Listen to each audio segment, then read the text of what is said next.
Kemudian kekurangan komunikasi dalam organisasi. Meskipun komunikasi dalam organisasi memiliki banyak kelebihan, ada beberapa kekurangan yang bisa muncul jika tidak dikelola dengan baik. Antara lain yang pertama, kesalahpahaman. Informasi yang tidak disampaikan dengan jelas atau tidak dipahami dengan benar dapat menyebabkan kesalahpahaman yang pada akhirnya menghambat kerja dan menyebabkan kesalahan dalam pelaksanaan tugas. Penundaan pengambilan keputusan.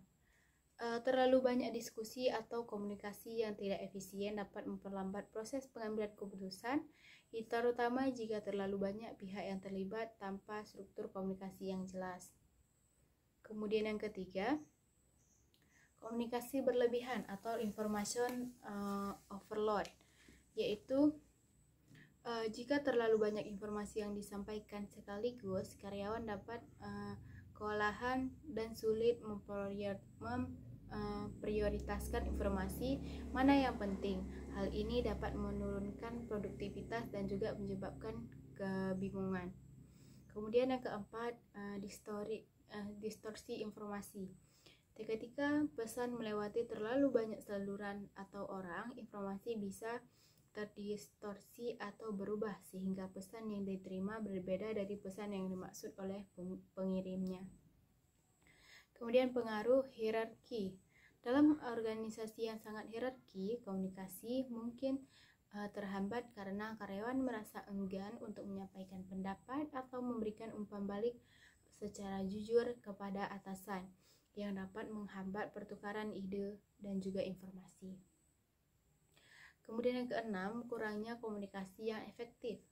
Jika komunikasi tidak dikelola dengan baik atau tidak menggunakan metode yang sesuai, seperti memilih email atau hal-hal yang seharusnya dibicarakan langsung, pesan tidak efektif atau diabaikan. Kemudian yang ketujuh, biaya dan juga waktu. Implementasi dan pemeliharaan sistem komunikasi formal dalam organisasi seperti pelatihan, rapat berkala, atau alat komunikasi digital bisa memerlukan biaya dan juga waktu yang tidak sedikit. Dengan mengatasi kekurangan-kekurangan ini melalui strategi komunikasi yang lebih efektif, organisasi dapat memaksimalkan manfaat dari komunikasi yang baik.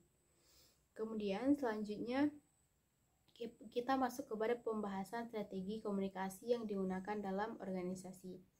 Strategi komunikasi dalam organisasi sangat penting untuk memastikan informasi yang disampaikan dapat diterima dengan jelas dan efektif oleh semua pihak. Beberapa strategi yang umum digunakan meliputi yang pertama, komunikasi terbuka dan transparan. Organisasi sebaiknya mendorong budaya komunikasi yang terbuka di mana karyawan bebas berbagi ide, pendapat, atau kekhawatiran tanpa takut mendapatkan sanksi. Transparansi dalam membagi informasi juga membantu meningkatkan kepercayaan dan juga loyalitas karyawan.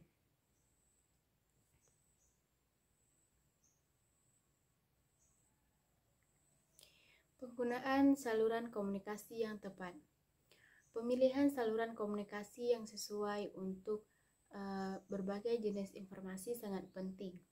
Misalnya, penggunaan formal bisa melalui email, sementara ide-ide atau umpan balik bisa lebih baik disampaikan melalui rapat atau komunikasi langsung atau face to face. Kemudian, komunikasi dua arah. Organisasi perlu mendorong komunikasi yang melibatkan partisipasi aktif dari semua pihak, baik dari manajemen ke karyawan maupun sebaliknya. Ia membantu memastikan semua orang memiliki kesempatan untuk mendengarkan dan juga didengar. Kemudian penyesuaian gaya komunikasi. Setiap karyawan mungkin memiliki preferensi komunikasi yang berbeda dan menyesuaikan gaya komunikasi dengan audiens seperti menggunakan bahasa yang mudah dipahami oleh berbagai divisi adalah strategi penting untuk memastikan pesan diterima dengan baik. Kemudian yang kelima, penggunaan teknologi komunikasi. Dalam dunia digital, penggunaan teknologi seperti email, aplikasi pesan instan, platform kolaborasi seperti Slack atau Microsoft Teams, dan juga konferensi video atau Zoom dan juga Google Meet, memungkinkan komunikasi lebih cepat, efisien, dan real time, terutama dalam organisasi besar atau dengan time remote. Kemudian konsisten dalam komunikasi. Menyampaikan pesan dengan cara yang konsisten membantu mengurangi kebingungan dan juga kesalahpahaman. Ini termasuk konsistensi dalam nilai-nilai organisasi, kebijakan, dan juga prosedur yang disampaikan kepada karyawan. Kemudian yang ketujuh, pelatihan komunikasi, yakni memberikan pelatihan komunikasi kepada karyawan dan juga manajer dapat meningkatkan keterampilan mereka dalam komunikasi secara efektif, seperti kemampuan berbicara di depan umum, mendengarkan secara aktif, serta cara memberikan umpan balik yang konstruktif.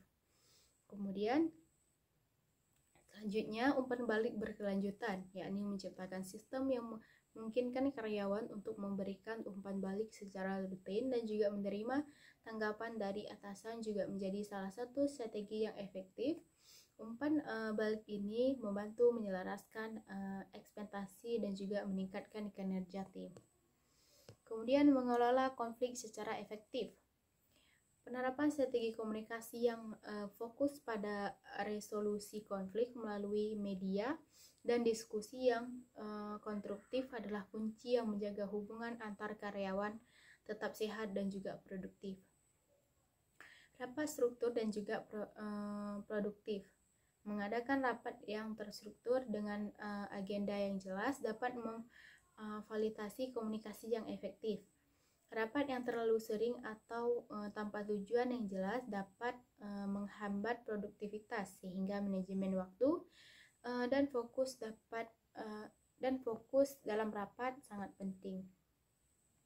Dengan penerapan strategi-strategi ini, organisasi dapat membangun lingkungan kerja yang lebih komunikatif, kolaboratif, dan juga produktif.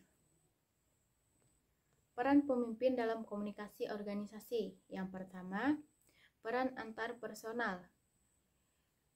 Yang pertama, tokoh. Pemimpin berperan sebagai figur simbolis dalam organisasi, menghadiri acara-acara penting baik dalam maupun di luar negeri, baik di dalam ataupun di luar organisasi. Pemimpin bertanggung jawab untuk memastikan bahwa semua anggota tim bekerja sesuai rencana dan juga memberikan motivasi agar karyawan tetap produktif. Kemudian, penghubung. Pemimpin bertindak sebagai jembatan antara organisasi dengan pihak eksternal, berkomunikasi secara formal maupun informal untuk membangun hubungan kerja yang baik. Kemudian, peran informasi. Yang pertama ada monitor. Pemimpin mengumpulkan informasi dari lingkungan internal dan eksternal, dan juga eksternal organisasi. Kemudian penyebaran, pemimpin menyebarkan informasi penting dari luar atau dari manajemen kepada bawahannya. Juru bicara, pemimpin bertugas menyampaikan informasi kepada pihak eksternal secara resmi. Kemudian peran pengambilan keputusan, yakni meliputi wira swasta. Pemimpin memprakarsai perubahan dan juga inovasi dalam organisasi untuk menyesuaikan diri dengan kondisi lingkungan. Kemudian pengendalian gangguan. Pemimpin yang menghadapi dan juga menyelesaikan masalah atau konflik yang timbul dalam organisasi. Penentuan sumber daya. Pemimpin bertanggung jawab untuk menentukan bagaimana sumber daya organisasi atau manusia, keuangan, dan lain-lain akan dialokasikan. Perunding. Pemimpin yang berperan dalam proses negosiasi, baik yang formal maupun informal untuk kepentingan organisasi. Kemudian selanjutnya ada gaya komunikasi kepemimpinan, yaitu yang pertama the controlling style, yaitu gaya komunikasi satu arah, di mana pemimpin berfokus pada pengendalian perilaku bawahan, tidak banyak perhatian yang diberikan pada umpan balik, dan pemimpin lebih berorientasi pada kekuasaan. Assalamualaikum warahmatullahi wabarakatuh. Perkenalkan, nama saya Huma Syukriya. dengan NIM 2103-20014 dari kelas kepemimpinan. Baik, pada kesempatan kali ini saya ingin memaparkan sedikit materi tentang kepemimpinan dan juga komunikasi dalam pengelola risiko organisasi. Pentingnya komunikasi bagi pemimpin. Yang pertama, komunikasi membangun iklim organisasi. Iklim organisasi adalah suasana kerja dan interaksi yang terjadi dalam organisasi. Komunikasi yang baik antara kepemimpinan dan juga karyawan menciptakan iklim kondusif untuk mencapai tujuan organisasi.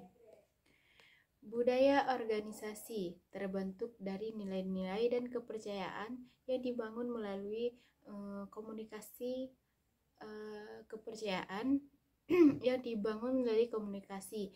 Jadi, pemimpin harus berkomunikasi dengan secara efektif untuk menanamkan visi, misi, dan juga nilai organisasi kepada semua anggota. Kemudian, yang kedua, peran komunikasi dalam kepemimpinan. Kepemimpinan yang efektif, yakni pemimpin tidak hanya harus berpengetahuan dan juga memiliki wawasan, tetapi juga harus mampu berkomunikasi dengan baik dan memotivasi menggerakkan tim. Kemudian leadership is communication. Inti dari kepemimpinan adalah komunikasi. Pemimpin yang sukses adalah pemimpin yang mampu mempengaruhi perilaku dan juga keputusan orang lain melalui komunikasi yang jelas, terbuka, dan juga efektif. Kemudian yang ketiga, komunikasi sebagai alat pengaruh. Pengaruh terhadap bawahan, yakni pemimpin menggunakan komunikasi untuk memberikan arah, motivasi, dan juga membimbing karyawan dalam mencapai target organisasi. Dengan komunikasi yang baik, pemimpin bisa membangun hubungan kerja yang produktif dan juga harmonis. Kemudian menggerakkan orang lain. Pemimpin memerlukan pengikut atau karyawan untuk merealisasikan gagasannya. Tanpa komunikasi yang baik, akan sulit bagi pemimpin untuk mewujudkan visi dan misi organisasi. Kemudian, kita masuk kepada proses komunikasi dalam manajemen, yakni yang pertama ada perencanaan atau planning. Dalam proses perencanaan, komunikasi digunakan untuk menyampaikan informasi kepada staf mengenai rencana yang akan dilaksanakan. Informasi yang jelas dan lengkap diperlukan agar semua anggota tim memahami dasar direncanakan tersebut. Kemudian, pengorganisasian atau organizing. Komunikasi diperlukan untuk menyampaikan tugas dan tanggung jawab yang harus dilaksanakan oleh bawahan.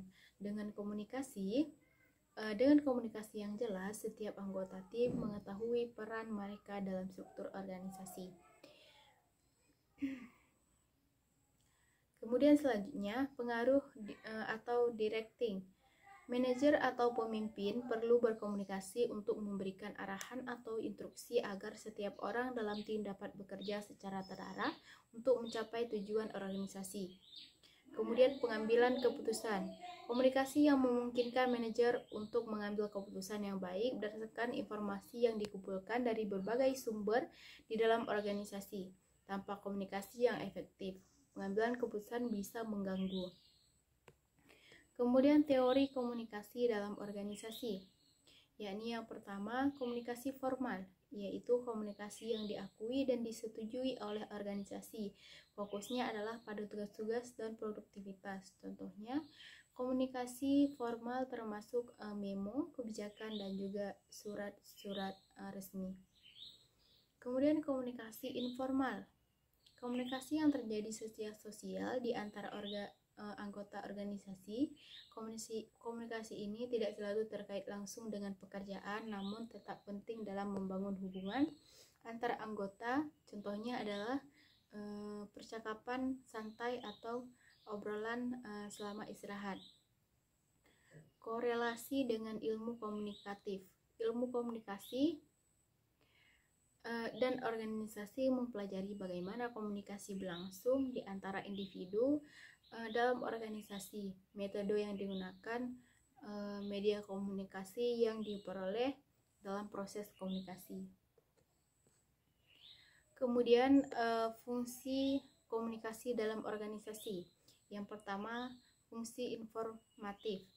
Komunikasi berfungsi sebagai sarana penyampaian informasi yang diperlukan oleh anggota organisasi untuk menjalankan tugas mereka. Informasi ini membantu manajemen dalam membuat kebijakan dan juga membantu karyawan dalam pelaksanaan tugas sehari-hari. Kemudian yang kedua, fungsi regulatif.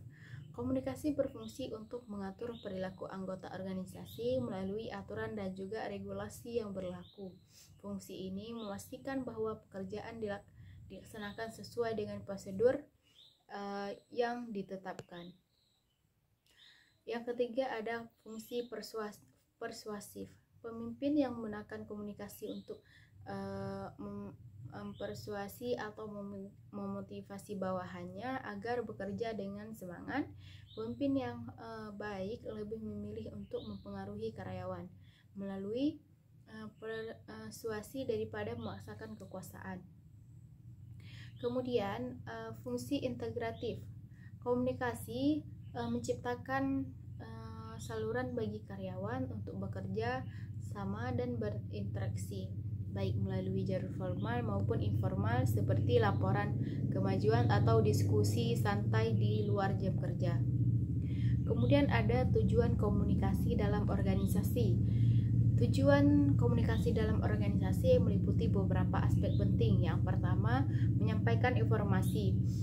Komunikasi berfungsi untuk memastikan bahwa informasi yang relevan disampaikan kepada semua pihak dalam organisasi, baik mengenai tugas, kebijakan, maupun tujuan perusahaan. Kemudian yang kedua, menyelaraskan tujuan. Komunikasi membantu menyelaraskan tujuan individu dan kelompok dalam organisasi dengan visi dan misi perusahaan, sehingga semua anggota bekerja ke arah yang sama. Kemudian yang ketiga, membangun hubungan. Komunikasi yang efektif membangun hubungan positif di antara anggota tim, menciptakan kerjasama yang baik dan meningkatkan kepercayaan. Kemudian yang keempat, memecahkan masalah. Dengan komunikasi yang baik, masalah dalam organisasi dapat diidentifikasi dan diatasi secara efektif melalui kolaborasi dan juga diskusi yang terbuka. Kemudian yang kelima, mengambil keputusan. Komunikasi berfungsi sebagai alat untuk berbagi informasi yang diperlukan bagi pengambilan keputusan yang lebih baik berdasarkan fakta. Kemudian yang keenam, meningkatkan motivasi. Komunikasi yang baik dari manajemen kepada karyawan dapat meningkatkan motivasi dengan memberikan umpan balik positif, penghargaan, dan dukungan yang diperlukan untuk mencapai tujuan. Yang ketujuh, mengelola konflik. Komunikasi yang memungkinkan penyelesaian konflik melalui diskusi terbuka dan mencapai solusi yang saling menguntungkan. Kemudian kelebihan komunikasi dalam organisasi. Kelebihan komunikasi dalam organisasi meliputi beberapa aspek yang berkontribusi terhadap efektivitas dan juga kesuksesan perusahaan. Di antaranya yang pertama, meningkatkan efisiensi dan produktivitas. Komunikasi yang baik memastikan bahwa informasi penting diterima secara jelas dan tepat waktu, mengurangi kesalahpahaman, mempercepat penyelesaian tugas, dan juga meningkatkan produktivitas. Kemudian yang kedua, pengambilan keputusan yang lebih baik. Komunikasi yang terbuka memungkinkan pertukaran ide dan juga informasi yang lebih lengkap, sehingga keputusan yang diambil lebih didasarkan pada data dan juga data yang akurat dan perspektif yang luas. Kemudian yang ketiga, mendorong kerjasama dan juga kolaborasi. Komunikasi yang efektif membangun hubungan yang lebih baik antar anggota tim dan juga departemen, yang pada akhirnya meningkatkan kolaborasi dan juga mendukung tercapainya tujuan organisasi secara bersama-sama. Kemudian yang keempat, meningkatkan keterlibatan dan juga kepuasan karyawan. Komunikasi yang transparan membuat karyawan merasa lebih terlibat dan juga dihargai, yang pada akhirnya dapat meningkatkan kepuasan dan juga loyalitas mereka terhadap perusahaan. Kemudian yang kelima, peningkatan inovasi. Ketika ide-ide dan juga umpan balik didorong melalui komunikasi yang terbuka, organisasi lebih mudah berinovasi dan juga menentukan solusi baru untuk masalah yang ada. Kemudian yang keenam, memperkuat budaya organisasi. Komunikasi internal yang konsisten membantu membangun dan juga memperkuat budaya organisasi, menyatukan nilai-nilai bersama, dan juga menciptakan lingkungan kerja yang positif. Yang ketujuh, pengolahan konflik yang lebih baik. Dengan komunikasi yang baik, potensi konflik dapat komunikasi konflik dalam organisasi dapat diidentifikasi dan diselesaikan lebih awal, mengurangi dampak negatif dan juga menjaga keharmonisan tim. Kemudian kekurangan komunikasi dalam organisasi. Meskipun komunikasi dalam organisasi memiliki banyak kelebihan, ada beberapa kekurangan yang bisa muncul jika tidak dikelola dengan baik. Antara lain yang pertama, kesalahpahaman. Informasi yang tidak disampaikan dengan jelas atau tidak dipahami dengan benar dapat menyebabkan kesalahpahaman yang pada akhirnya menghambat kerja dan menyebabkan kesalahan dalam pelaksanaan tugas. Penundaan pengambilan keputusan. Terlalu banyak diskusi atau komunikasi yang tidak efisien dapat memperlambat proses pengambilan keputusan, terutama jika terlalu banyak pihak yang terlibat tanpa struktur komunikasi yang jelas. Kemudian yang ketiga, komunikasi berlebihan atau information overload, yaitu jika terlalu banyak informasi yang disampaikan sekaligus, karyawan dapat kewalahan dan sulit memprioritaskan informasi mana yang penting. Hal ini dapat menurunkan produktivitas dan juga menyebabkan kebingungan. Kemudian yang keempat, distorsi informasi. Ketika pesan melewati terlalu banyak saluran atau orang, informasi bisa terdistorsi atau berubah sehingga pesan yang diterima berbeda dari pesan yang dimaksud oleh pengirimnya. Kemudian pengaruh hierarki. Dalam organisasi yang sangat hierarki, komunikasi mungkin terhambat karena karyawan merasa enggan untuk menyampaikan pendapat atau memberikan umpan balik secara jujur kepada atasan, yang dapat menghambat pertukaran ide dan juga informasi. Kemudian yang keenam, kurangnya komunikasi yang efektif. Jika komunikasi tidak dikelola dengan baik atau tidak menggunakan metode yang sesuai, seperti memilih email atau hal-hal yang seharusnya dibicarakan langsung, pesan tidak efektif atau diabaikan. Kemudian yang ketujuh, biaya dan juga waktu. Implementasi dan pemeliharaan sistem komunikasi formal dalam organisasi seperti pelatihan, rapat berkala, atau alat komunikasi digital bisa memerlukan biaya dan juga waktu yang tidak sedikit. Dengan mengatasi kekurangan-kekurangan ini melalui strategi komunikasi yang lebih efektif, organisasi dapat memaksimalkan manfaat dari komunikasi yang baik. Kemudian selanjutnya kita masuk kepada pembahasan strategi komunikasi yang digunakan dalam organisasi. Strategi komunikasi dalam organisasi sangat penting untuk memastikan informasi yang disampaikan dapat diterima dengan jelas dan efektif oleh semua pihak. Beberapa strategi yang umum digunakan meliputi yang pertama, komunikasi terbuka dan transparan.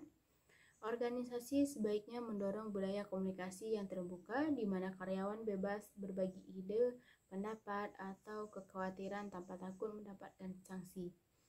Transparansi dalam membagi informasi juga membantu meningkatkan kepercayaan dan juga loyalitas karyawan.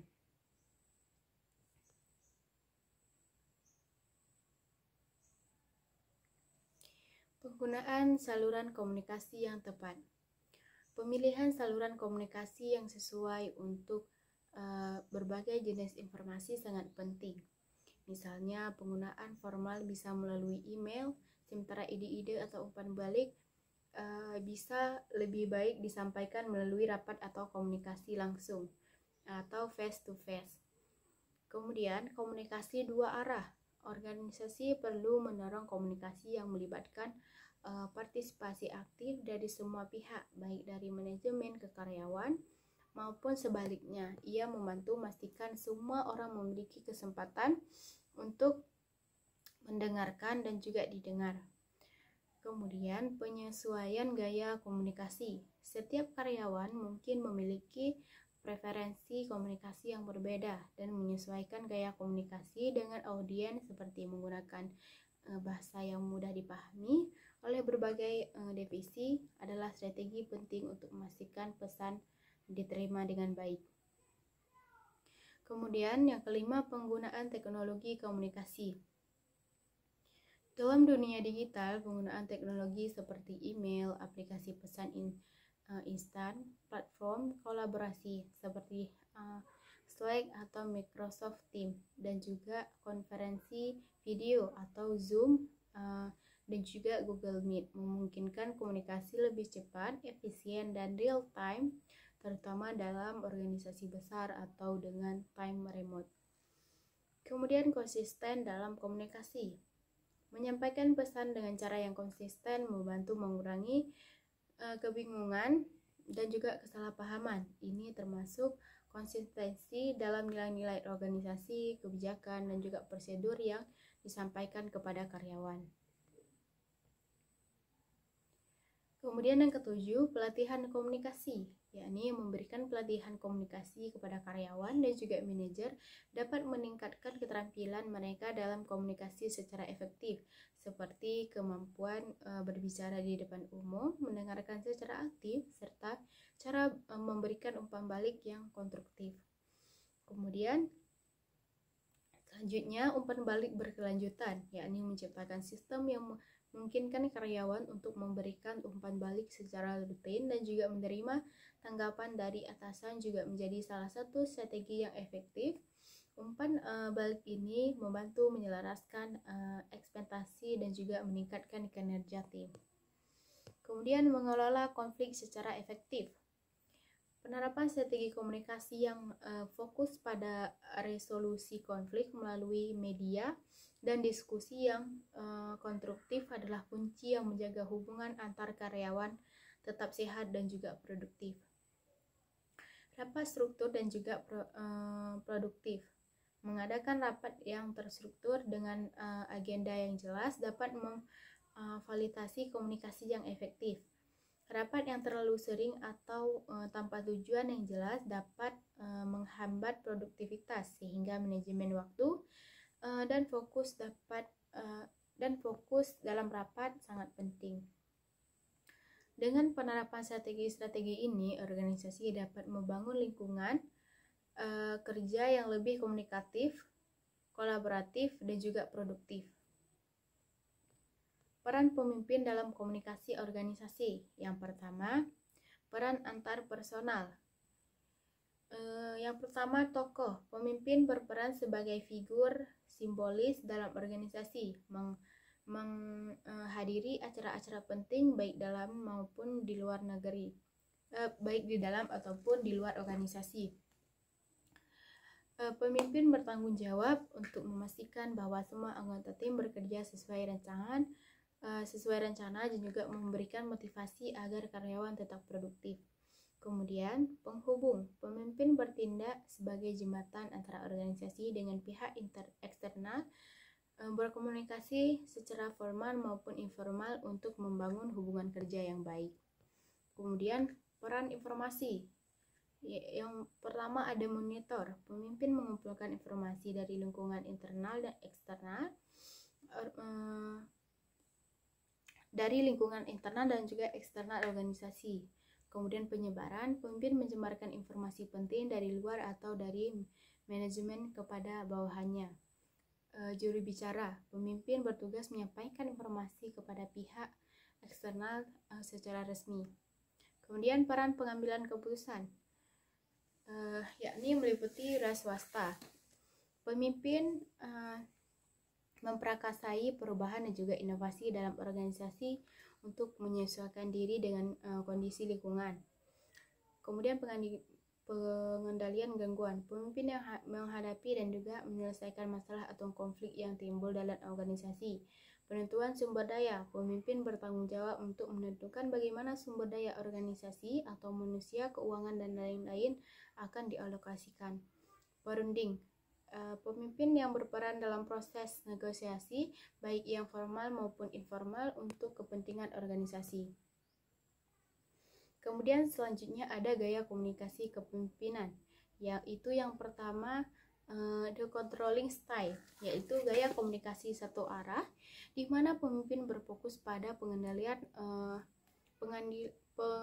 pengendalian perilaku bawahan, tidak banyak perhatian yang diberikan pada umpan balik, dan pemimpin lebih berorientasi pada kekuasaan. Selanjutnya, the structuring style, yakni komunikasi berstruktur dengan penekanan pada instruksi yang jelas mengenai tugas, penjadwalan pekerjaan, serta aturan yang harus diikuti oleh bawahan. Kemudian yang keempat, the dynamic style, atau gaya komunikasi yang lebih agresif dan juga berorientasi pada tindakan, digunakan dalam situasi kritis untuk menstimulasi karyawan agar bekerja lebih cepat dan juga efisien. Kemudian the regulating style, pemimpin yang menggunakan gaya ini cenderung lebih mendengarkan dan juga menerima masukan daripada memberikan perintah langsung. Gaya ini cocok digunakan ketika bekerja dengan tim yang berpengetahuan luas dan juga bertanggung jawab. Kemudian the withdrawal style, gaya komunikasi di mana pemimpin menghindari interaksi atau komunikasi karena masalah pribadi atau hambatan emosional. Hal ini bisa melemahkan kerja sama dalam tim. Kemudian hambatan dalam komunikasi. Hambatan teknis. Keterbatasan fasilitas, keterbatasan alat komunikasi atau prosedur yang tidak jelas bisa menjadi penghalang dalam menyampaikan pesan yang baik. Kurangnya informasi atau penjelasan, ketidakjelasan dalam memberikan instruksi atau informasi dapat menyebabkan miskomunikasi. Yang kedua, hambatan semantik, gangguan dalam penafsiran kata atau simbol yang menyebabkan perbedaan pergantian antar komunikator, menyebabkan perbedaan pengertian kata yang sama bisa ditafsirkan secara berbeda, menyebabkan kebingungan. Hambatan manusiawi, faktor emosi dan juga perseptif, ekonomi, prasangka pribadi, dan juga perspektif dapat mempengaruhi bagaimana seorang menafsirkan pesan yang diterima. Keterbatasan indera, kesulitan fisik atau mental dalam menerima dan juga memproses informasi juga bisa menjadi penghalang. Kemudian membangun relasi. Yang pertama ada kepercayaan diri. Menunjukkan rasa percaya diri sangat penting dalam menjalin hubungan dengan orang lain. Orang akan lebih tertarik pada individu yang percaya diri dan juga mengetahui jati dirinya. Kemudian yang kedua, jujur dan tulus. Hubungan yang baik dibangun atas dasar kejujuran dan ketulusan. Memberikan pujian atau membuat bantuan dengan nilai yang tulus akan memperkuat relasi. Kemudian yang ketiga, adaptasi. Sesuaikan komunikasi Anda dengan budaya, latar belakang, dan juga preferensi orang yang Anda ajak bicara. Hal ini akan membantu membuat lawan bicara merasa dihargai. Kemudian yang keempat, pusatkan perhatian pada orang lain. Orang yang merasa lebih penting dihargai ketika mereka menjadi pusat perhatian. Jadikan orang lain sebagai pusat prioritas dalam komunikasi, bukan diri Anda sendiri. Kemudian yang kelima, memberikan kepercayaan. Membangun hubungan yang baik dapat dilakukan dengan memberikan kepercayaan kepada orang lain. Hal ini akan membantu mereka berkembang dan juga menunjukkan potensi terbaiknya. Kemudian yang keenam, menawarkan bantuan dan juga harapan. Tawarkan bantuan dan berikan harapan kepada orang lain untuk membangun masa depan yang lebih baik. Ini akan menciptakan siklus relasi yang saling menguntungkan. Kemudian, pemahaman manajemen risiko. Yang pertama, definisi manajemen risiko, yakni proses identifikasi atau pengukuran dan pengendalian risiko yang mengancam aset, pendapatan perusahaan atau proyek. Kemudian pendapatan komprehensif, yaitu menangani semua kejadian yang menimbulkan kerugian. Kemudian proses logis, yaitu memahami eksposur risiko dan menentukan penanganannya secara sistematis. Kemudian yang kedua, tindakan dalam memahami risiko. Tindakan pemecahan digunakan untuk mengurangi, menghindari, atau mentransfer risiko pada tahapan awal proyek. Kemudian yang kedua, tindakan perbaikan diambil untuk mengurangi efek saat risiko terjadi atau risiko harus diambil. Kemudian selanjutnya, pendekatan sistematis manajemen risiko. Yang pertama ada identifikasi risiko, yakni mencangkup mengenali semua potensi risiko yang dapat menghambat pencapaian tujuan organisasi, menyebabkan kerugian atau merusak reputasi perusahaan. Faktor risiko bisa berasal dari internal atau eksternal. Yang kedua, analisis dan juga evaluasi risiko, yakni mengukur risiko berdasarkan dua faktor, kemungkinan terjadi atau likelihood dan berdampak atau impact. Evaluasi risiko melibatkan pengukuran besarnya pengaruh risiko terhadap pencapaian tujuan organisasi. Kemudian yang ketiga, respon risiko, menentukan rencana tindakan yang tepat seperti menghindari, mengurangi, membagi, dan juga menerima risiko. Kemudian manfaat manajemen risiko. Yang pertama, bagi pengambilan keputusan, yakni membantu dalam menangani masalah yang kompleks dan juga pendekatan yang sistematis dan juga logis. Kemudian memberikan dasar yang lebih baik dalam menghadapi ketidakpastian.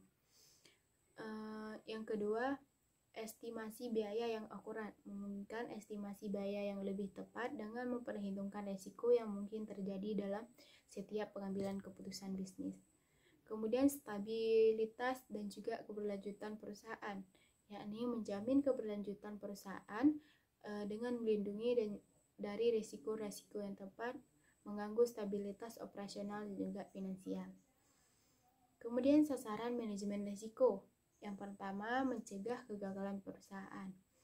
Mengelola risiko dengan tepat dapat mencegah perubahan dari kegagalan akibat risiko yang tidak diantisipasi.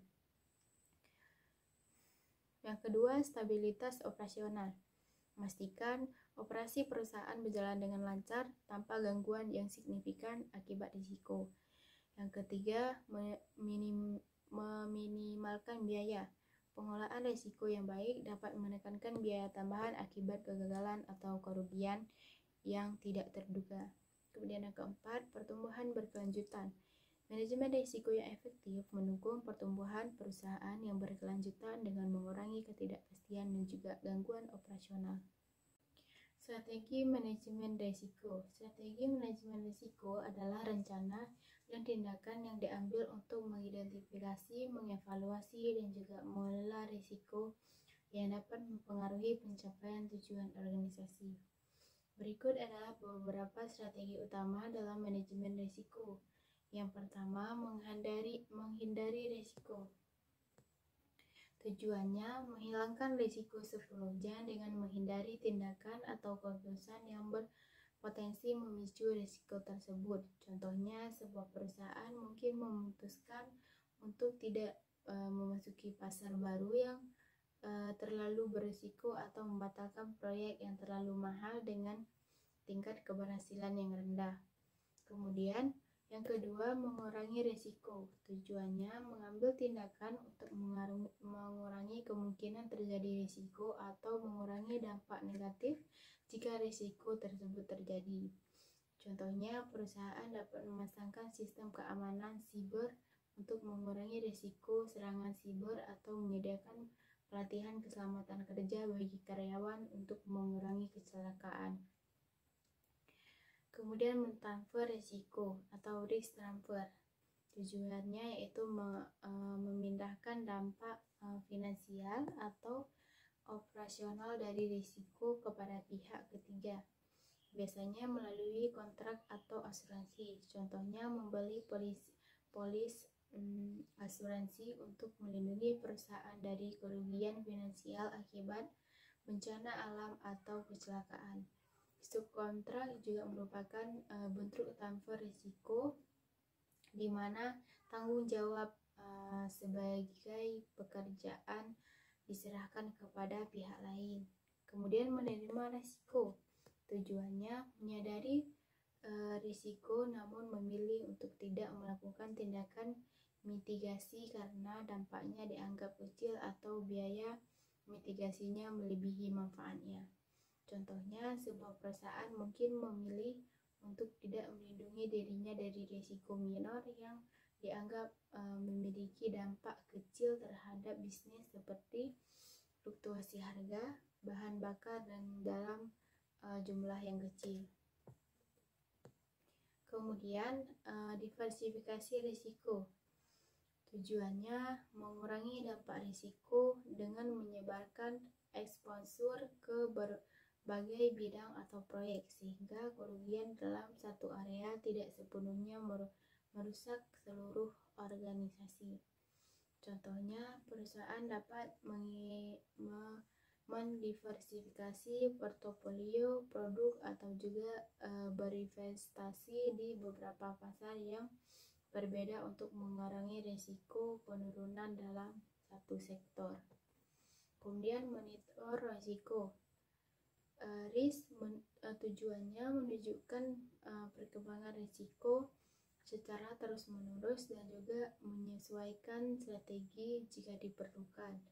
Contohnya, membuat laporan rutin tentang perkembangan risiko dan juga melakukan evaluasi ulang untuk memastikan tindakan mitigasi masih relevan dan juga efektif. Kemudian, mengendalikan risiko. Tujuannya menggunakan prosedur atau teknologi untuk mengontrol risiko operasional atau keamanan. Contohnya, mengimplementasikan kebijakan internal yang ketat, penggunaan teknologi otomatis untuk mengurangi kesalahan manusia, atau menginstal software keamanan untuk melindungi data perusahaan. Kemudian membuat rencana kontingensi. Tujuannya mempersiapkan rencana darurat jika risiko yang tidak diinginkan terjadi, sehingga organisasi dapat merespon dengan cepat dan mengurangi dampak negatif. Contohnya, menyusun rencana cadangan untuk melanjutkan business continuity plan. Jika terjadi bencana alam, pemadaman listrik atau krisis lainnya yang dapat menghentikan operasional perusahaan. Kemudian hedging atau tujuannya menggunakan alat keuangan seperti kontrak bekerja atau opsi untuk melindungi dari risiko yang berkaitan dengan fluktuasi harga komoditas, nilai tukar mata uang atau suku bunga.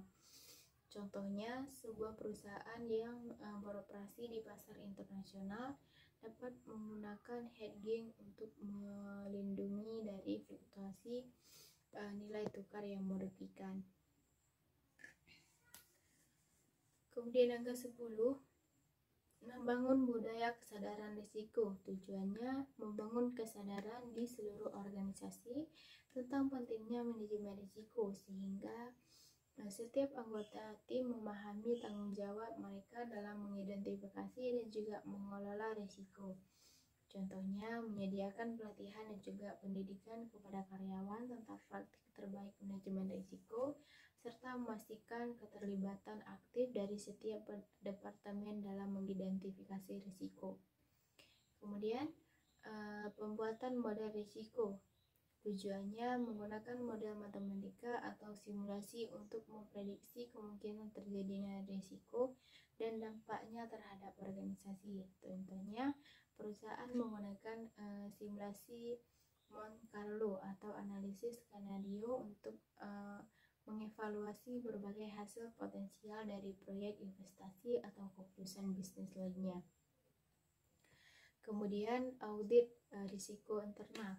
Tujuannya melakukan audit berkala untuk memastikan semua strategi manajemen risiko berjalan dengan efektif dan sesuai rencana.